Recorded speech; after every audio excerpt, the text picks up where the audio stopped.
ओम ह्रीं अरहं णवो पूज्यवर पद्मनंदी आचार्य कृत यह ग्रंथ पद्मनंदी पंचविंशति का। पंच मतलब पांच, विंशति मतलब होता है 20, तो हुआ 25। 25 अध्यायों का या 25 चैप्टरों का एक समूह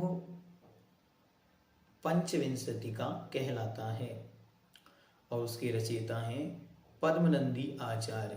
तो इसलिए इस ग्रंथ का नाम पड़ गया पद्मनंदी पंचविंशति का, मतलब पद्मनंदी आचार्य के द्वारा लिखी गए 25 अध्याय। विशेषता यह है कि ग्रंथ से तो 25 समझ में आता है, लेकिन जब हम पढ़ते हैं तो इस ग्रंथ में टोटल 26 अध्याय हैं।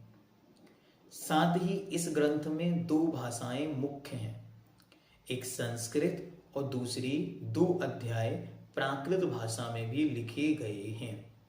ये मुख्य बातें हमने आपको बतला दी।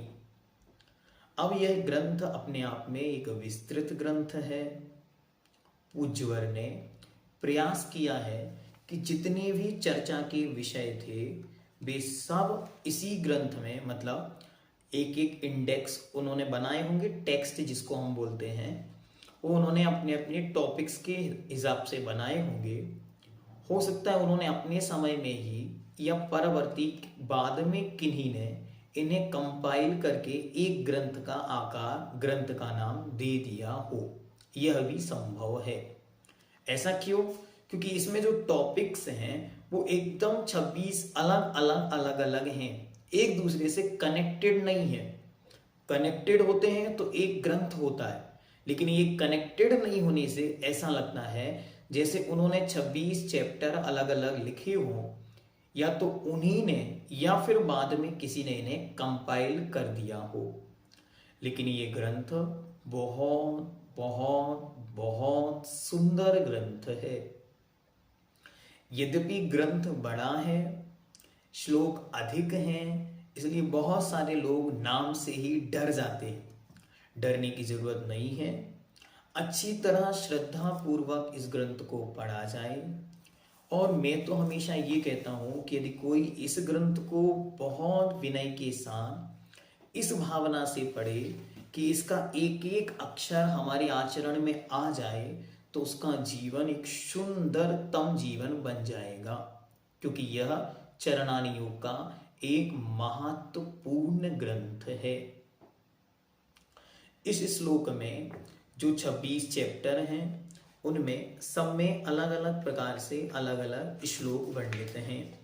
टोटल श्लोक हैं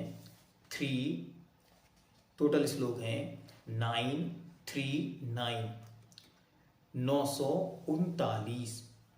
इसलिए प्रत्येक श्लोक को पढ़ना और उनके अर्थ को समझना बहुत डिफिकल्ट जब दिखाई दिया, और it's a time taking task, बहुत लंबा समय भी हमको चाहिए। इसलिए हमने क्या किया कि हम प्रत्येक अधिकार को अच्छी तरह हिंदी में ही समझें और फिर उसके मर्म को अपने जीवन में कैसे ग्रहण करना है, उसके लिए उनका एक शॉर्ट नोट तैयार कर लें। ये सबसे अच्छा उपाय हमें इस ग्रंथ को पढ़ने का लगा। वही उपाय हम पूर्व से ही आपके सामने रख रहे हैं और आज एक बार पुनः इसे प्रारंभ किया जा रहा है। आपको यह पहला वीडियो मिल रहा है। ऐसे ही क्रमशः पूरा ग्रंथ कंपाइल करके हम आपको देने का प्रयास करेंगे। कितना होगा ये तो समय निश्चित करेगा। आज हम इसे प्रारंभ करते हैं। तो सबसे पहले जो ग्रंथ की शुरुआत में ही पेज नंबर 42,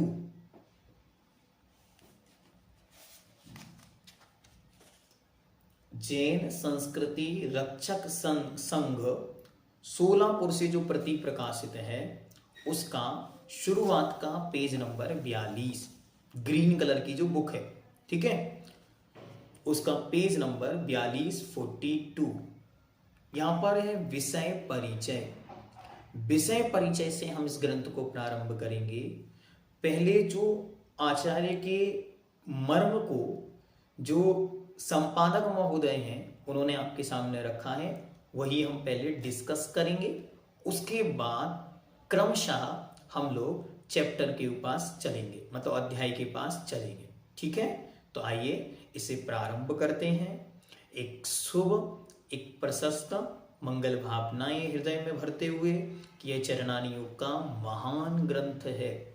हम सबके जीवन को पवित्र करने वाले भगवान पद्मनंदी स्वामी ने 1000 साल पहले लगभग 11वीं शताब्दी में इसको लिखा था। आज हम 21वीं शताब्दी में हैं। हम उनको पढ़कर अपने को धन्य धन्य और सौभाग्यशाली माने कि उन्होंने अपनी पवित्र वाणी हम सबको प्रदान की। तो उनके चरणों में अनंत कृतज्ञतापूर्ण अनंतों बार हम यहीं से नमस्कार करते हैं। यह सीरीज क्रमशः आपको मिलेगी, इसलिए आप वीडियो को अच्छी तरह से लाइक करेंगे और प्रत्येक वीडियो को पढ़ते हुए कमेंट आपको अवश्य करते जाना है, जिससे कि ये वीडियो आने वालों को पता चले कि कितनी उपयोगी है। और आपने यदि चैनल सब्सक्राइब नहीं किया है तो आप चैनल भी सब्सक्राइब कर लें, जिससे आपको सारे के सारे वीडियोस जब अपलोडेड होंगे तो आपके पास उसका एक मैसेज भी पहुंच जाएगा। ये आपको चैनल को सब्सक्राइब करने का एक बहुत बड़ा बेनिफिट मिलने वाला है। तो आइए भगवान पद्मनंदी स्वामी के दिव्य मुख से निकली यह पवित्र वाणी पद्मनंदी पंचविंशतिका नामक ग्रंथ का सार संक्षेप यहाँ हम प्रारंभ करते हैं।